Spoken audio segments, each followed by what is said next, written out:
mawad ang sila ng tao. PD may mga project ko na di sa Kabuyan. Kabuyan daw nga rin.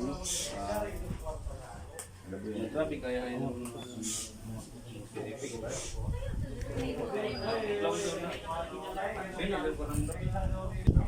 So guys, yun nga, no?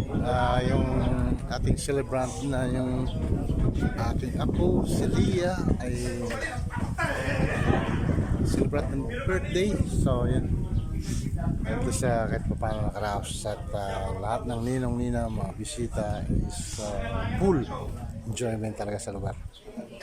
Ito at konting jamming, konting kainan.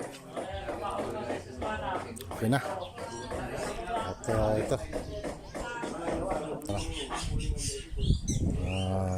visitor, mga saksak nila. Ayan.